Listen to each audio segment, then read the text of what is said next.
दोस्तों नमस्कार।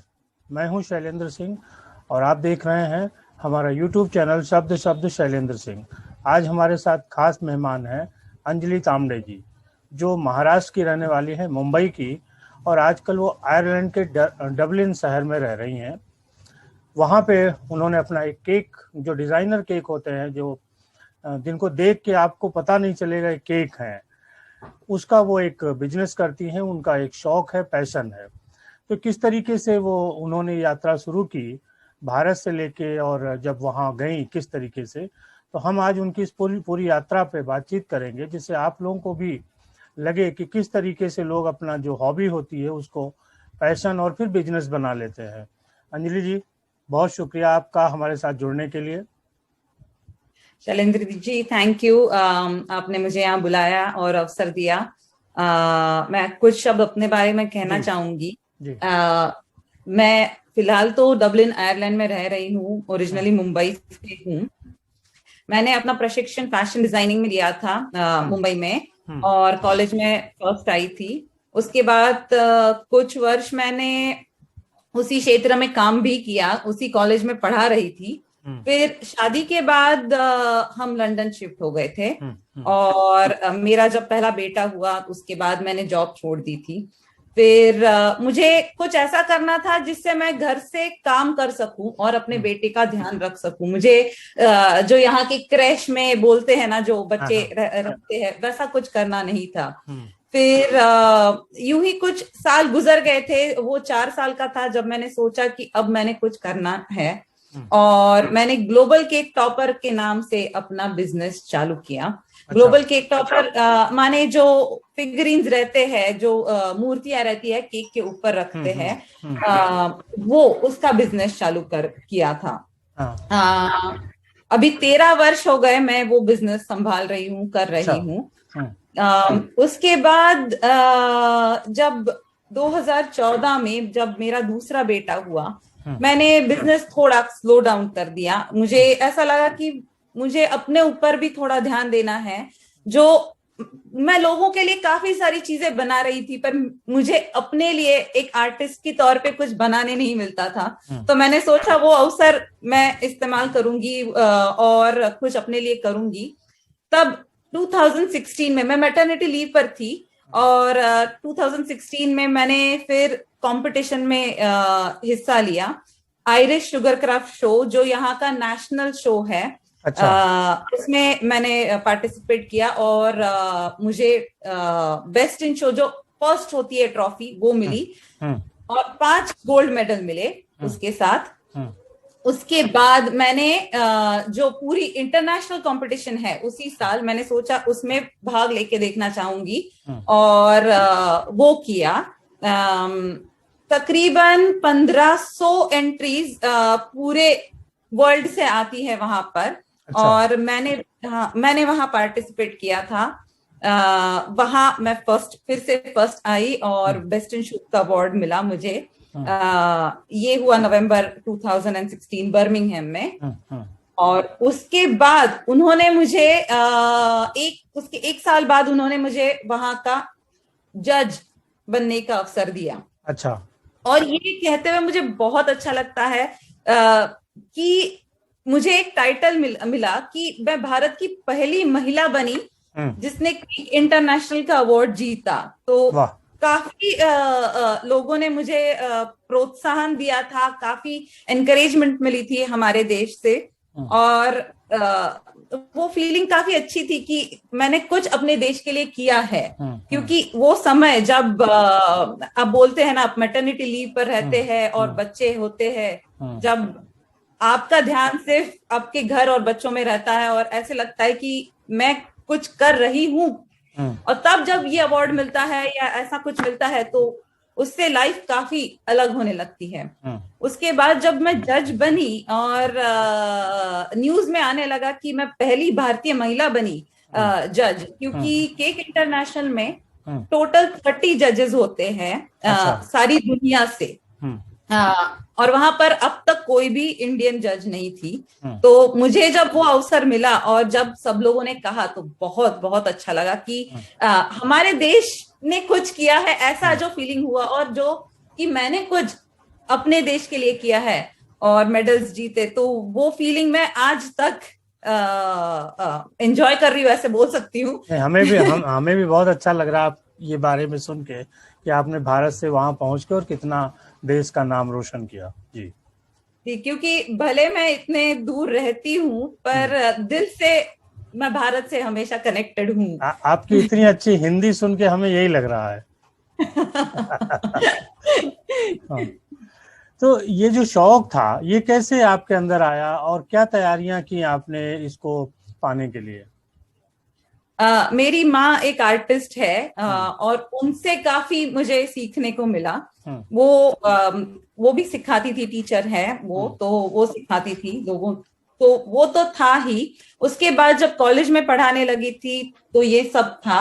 फिर जब मैंने आपको जो कहा, मैंने जॉब छोड़ दी थी, तो मैंने सोचा कि कुछ ऐसा करूं कि मैं अपना टैलेंट केक में इस्तेमाल करूं, अपने बच्चों के लिए केक बनाऊं। ये पहली पहली फीलिंग तो वही थी कि मुझे अपने बच्चों के लिए केक बनाना है। और जैसे सारी महिलाएं सोचती कि बाजार से कुछ नहीं लेना है भाई, मुझे कुछ करना है अपने बच्चों के लिए। तो वहां से वो शुरुआत हुई और बस फर्स्ट बर्थडे से लेके फिर जो मैंने शुरू किया था वो बनाना, वो पैशन बढ़ते गया। और हर साल मैंने फिर एक नया चैलेंज लिया कि चलो इस साल कुछ ऐसा बना के देखते हैं। हाँ। और वैसा करते करते आज यहाँ पर हूँ। तो जो आपकी फैशन डिजाइनिंग का जो टैलेंट था, क्या वही केक पे दिखा, उसी जो डिजाइन आप बनाती थी तरीके? कि जो भी मैं फिगरिंग्स बनाती हूँ, मूर्तियां बनाती हूँ, तो मुझे जो कस्टमर की ऑर्डर्स आती है तो वो अपने फोटोज भेजते हैं कि मेरा ये ड्रेस है वेडिंग के लिए। और फैशन डिजाइनिंग आने की वजह से मुझे वो ड्रेस बनाना काफी आसान हो जाता है, क्योंकि वो कटिंग तो वही रहती है, बस छोटी मूर्तियों पे बनाना होता है, तो वो काफी हेल्पफुल होता है। तो अभी इसका इंडिया में ट्रेंड कम था, धीरे धीरे इधर कुछ सालों में बढ़ रहा है, लेकिन अगर विदेशों से तुलना करें तो वहाँ जिस तरीके के प्रयोग हो रहे हैं वो अभी भी हम लोग थोड़ा सा उससे पीछे अपने को कह सकते हैं। जी, मैं नहीं कहूंगी ऐसा, क्योंकि पिछले 5 सालों में हमारे देश ने काफी काफी प्रगति की है। काफी केक शोज हमारे देश में भी आ गए हैं अब। जो मैगजीन्स, इंटरनेशनल मैगजीन्स थी, वो अब इंडिया में भी इंडियन वर्जन आ गया है उस मैगजीन का, तो लोगों को उसके बारे में ज्यादा पता चल रहा है। सोशल मीडिया से कंपटीशन में पार्टिसिपेट करना भी काफी इजी हो गया है। और जो मैन्युफैक्चरिंग था, मैन्युफैक्चरिंग आउटलेट्स जो पहले सिर्फ चाइना में दिखाई देती थी, अब भारत में दिखाई दे रही है। और मैं गर्व के साथ कह सकती हूँ कि काफी सारी मैन्युफैक्चरिंग आउटलेट्स अब इंडिया में है, जो यूके, आयरलैंड और यूरोप में आती है। लेबलिंग उनका यहाँ का रहता है, पर मैन्युफैक्चर हमारे देश में होता है। तो बिजनेस पॉइंट ऑफ व्यू से काफी प्रोग्रेस है इस क्षेत्र में। और महिलाएं अब सोच रही है कि घर से भी वो कर सकती है ये ऑनलाइन जो अभी नया ट्रेंड हो गया है सीखना और ये सब, उससे तो काफी डिफरेंस मैं देख रही हूँ कि काफी लोग ऑनलाइन सीख के कुछ कर रहे हैं, ऑनलाइन कोर्सेस आ गए हैं अब। और उससे काफी फर्क है, मतलब 5 सालों में मैंने काफी डिफरेंस देखा है।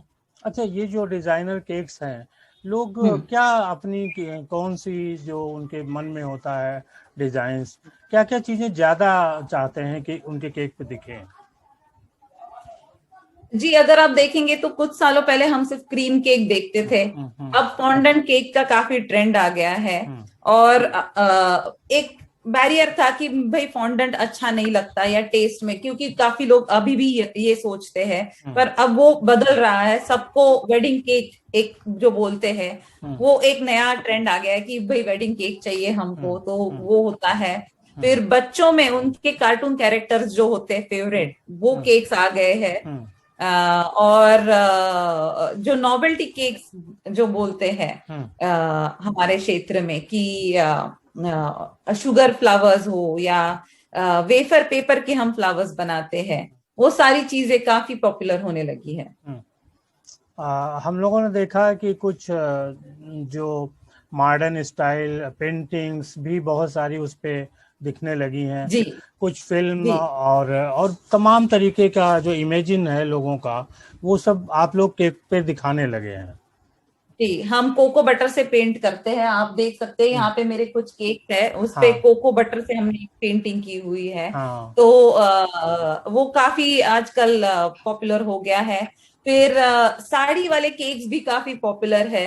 अच्छा। जैसे बनारसी साड़ी वाली हम्म केक होते हैं, काफी काफी औरतें वो बनाती है। हम्म उसके ऊपर कंगन होते हैं, गजरा हम्म होता है, हम्म और हैप्पी बर्थडे माँ लिखा जाता है उस हम्म पे। या फिर फादर्स डे हो या पापा का हम्म बर्थडे हो तो हम्म उनके लिए शर्ट वाली केक बनती है। हम्म और ये सारी केक्स काफी इजी है, बर्थडे केक्स जो बोलते हैं हम, हम्म क्योंकि एक ही लेयर होता है। हम्म। तो काफी महिलाएं अब इंटरेस्ट लेने लगी है कि ऐसी कोई चीजें करनी चाहिए। मतलब ये कि जो ओकेजन होता है, जो अवसर है, उसके हम्म। हिसाब से केक का डिजाइन और उस पे चीजें एक्सपेरिमेंट होने लगी हैं। जी जी नॉर्मली पहले होता था एक सिंपल सा केक आया और कटिंग हो गई और काम हो गया। जी जी जी अब वो केक में तमाम वैरायटीज आने लगी हैं। जी अच्छा, केक में आगे आप क्या कुछ ऐसा करना चाहते हैं, आपके मन में है कि हम इन डिजाइनों का या इस तरीके से हम बनाएंगे? जी।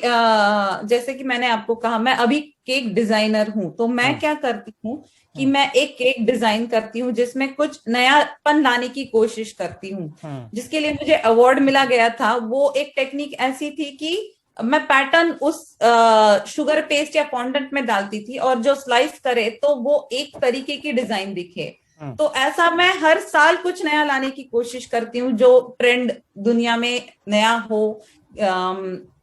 हर क्षेत्र से, जैसे कोई आर्किटेक्चरल मॉन्यूमेंट देख हम्म लिया हम्म भाई, वो हम्म केक बनाने की कोशिश हम्म करते हैं हम, हम्म और उसको केक में उतारना हमारे लिए एक होता हम्म है।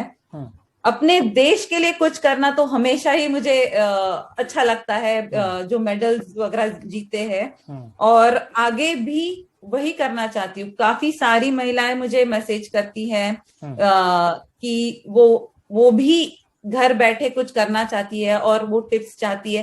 तो मैं हमेशा उनके लिए यही कहती हूँ कि आप जो चाहे जो भी हो, अपने घर से शुरुआत कीजिए, अपने बच्चों के लिए कुछ बनाइए और हम्म, कुछ ना कुछ करते रहिए। करते रहे। ऐसे नहीं कि भाई घर पे आप बैठे हो। हम्म। बस यही है कि मैं, मतलब सब जैसे अपने देश के लिए कुछ करने के लिए हमेशा प्रेरित रहती हूँ। अच्छा, आप कहीं घूमने जाती होंगी या कुछ नया देखती होंगी, तो उसको देख के जी आपके मन में ये होता होगा कि क्या हम इसको अपने केक पे भी ढाल सकते हैं? जी जी जी। कुछ सालों पहले मैंने एक राजस्थानी केक बनाया था, अच्छा। जिसपे पूरी राजस्थानी थीम की थी, और ऊपर झरोके लगाए थे, राजा रानी, और हम्म। ये वाली थीम की थी, और यहाँ पे उसको काफी रिस्पांस मिला था। अच्छा। तो वो एक है।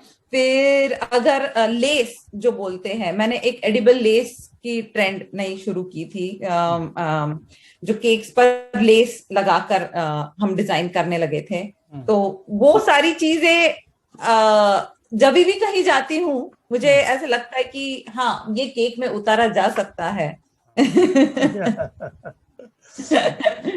कुछ और हॉबीज हैं आपकी इनके इसके अलावा? जी, गार्डनिंग बहुत पसंद करती हूँ, हाँ। और काफी समय बिताती हूँ गार्डनिंग में, वेजिटेबल्स वगैरह ग्रो करने में। हम्म और एक्सपेरिमेंट्स तो हमेशा करती रहती हूँ, खाने हम्म। में हो या केक तो में। केक पे फिर तो सब्जियां वगैरह भी दिखती होंगी आपके केक पे? जी जी जी। मैंने गुलकंद डाल के केक बनाया था बीच में, हम्म जो एक पिस्ता गुलकंद केक जो बोलते हैं हम, हम्म। वो बनाया था। अच्छा। फिर और वो गुलकंद मैंने खुद बनाया था अपने गार्डन के गुलाब लेके। हम्म। वाह। तो हाँ। और अभी हाल ही में अपने बेटे के लिए मैंने, मेरे बच्चों को जो ओरियो बिस्किट है वो हाँ हाँ काफी हाँ हाँ। पसंद है, तो मैंने ओरियो केक बना दिया। हम्म। ये सब चलते रहता है कि जो उनको पसंद है भाई, वो केक में कैसे उतारा जाए। हम्म। अच्छा, आप सोशल मीडिया पे इतना एक्टिव हैं, आपके फॉलोअर्स भी हैं, महिलाएं या पुरुष दोनों ही अब तो केक सभी बनाने लगे हैं। कुछ जी आपसे टिप्स लेना चाहते हैं तो किस तरीके से आप उनसे कनेक्ट होती हैं? जी, मैं इंडिया में काफी सारे ऑर्गेनाइजेशंस है, एकेडमीज है, जिनके लिए मैं सिखाती हूँ ऑनलाइन। उनके सर्टिफिकेट कोर्सेज है, जैसे जैसे बेकेडमी है या होम बेकर्स है, उनके लिए मैं सिखाती हूँ ऑनलाइन। और ये सारे मुझे वहां पर कनेक्ट होते हैं, मुझसे सीखते हैं। और फिर हमारा जो जूम कॉल या ऐसे होता है, उससे मैं उनको बताती हूँ कि क्या, वो मुझे अपने केक्स दिखाते हैं और मैं उनको बताती हूँ कि उसमें क्या नयापन ला सकते हैं या क्या उसमें सुधार सकते हैं वो। और कोई चीज जो हम लोगों की बातचीत में छूट गई हो और आप चाहते हो कि लोगों को पता चले? कॉम्पिटिशन्स तो जैसे ऑनलाइन अभी एक चीज जो मैंने देखी कि मतलब पहले जब मैंने कंपटीशन में पार्टिसिपेट किया था और काफी लोगों ने मुझे जब कांटेक्ट किया कि हम कैसे कर सकते हैं, तब एक प्रॉब्लम जो मैंने देखी हमारे देश के लोगों में वो था, उतना मतलब टैलेंट होने के बावजूद वो ट्रैवल नहीं कर पा रहे थे, क्योंकि काफी एक्सपेंसिव होता है वो अपना केक लेके जाना विदेश में और वहां पे कुछ दिन रह के रखना। तो अब ये कोविड की वजह से मैं कह सकती हूँ सारे कॉम्पिटिशन्स ऑनलाइन हो गए और काफी काफी लोगों ने हिस्सा लिया, क्योंकि वहां पर मैं जज हूँ, इसीलिए मुझे दिखाई दिया कि हमारे देश से काफी लोग आए थे। और मुझे बहुत अच्छा लगा कि ऐसा कुछ हो पाया, क्योंकि टैलेंट होता है पर ऐसा नहीं है कि हर कोई उतनी क्षमता रख सकता हो कि उतने दिन की छुट्टी ले भाई और उतना पैसा खर्च करके कंपटीशन में जा पाए। स्पेशली जो महिलाएं होती है, जिनके रिस्पॉन्सिबिलिटीज होते हैं, बच्चे होते हैं घर में सब। तो मैं कहूंगी इस अवसर का पूरा उपयोग कीजिए, ऑनलाइन जो भी कंपटीशन हो पार्टिसिपेट तो कीजिए, क्योंकि उसमें अब कुछ नहीं जाने वाला। आप उससे एक एनकरेजमेंट बोल सकते हैं, कॉन्फिडेंस बोल सकते हैं, आता है। जानकारियां बढ़ती हैं, आपकी जानकारी बढ़ती है जी। एग्जैक्टली, तो वो जरूर कीजिए। कहीं मन में है कि आगे कोई एकेडमी वगैरह खोलनी है या इस तरीके का प्लान आपका? जी, मेरा एक छोटा स्टूडियो है यहाँ पर, जो जहाँ पर ग्लोबल केक टॉपर्स का जो स्टूडियो है, जहाँ पर मैं सिखाती हूँ और ऑनलाइन भी कोर्सेज है मेरे, तो वो भी है। एकेडमी का सपना अब तो मैं नहीं, मतलब मन में तो काफी सपने होते हैं, पर देखते हैं कि आगे क्या हो सकता है। बहुत शुक्रिया अंजलि जी, और सभी साथियों आपको भी बहुत बहुत शुक्रिया कि आपने हमें समय दिया। हम अंजलि जी से केक के बारे में बीच बीच में फिर संपर्क करते रहेंगे। हम बहुत दिन से एक दूसरे से बातचीत कर रहे थे कि कुछ आप लोगों के लिए ला सके, आज वो मौका मिल गया तो हमने इसका एक फ़ायदा उठाया है। बहुत शुक्रिया अंजलि जी, और फिर हम दोबारा आपको जोड़ेंगे। शुक्रिया शैलेंद्र जी, और आप सब दर्शकों को भी काफी धन्यवाद देखने के लिए। शुक्रिया।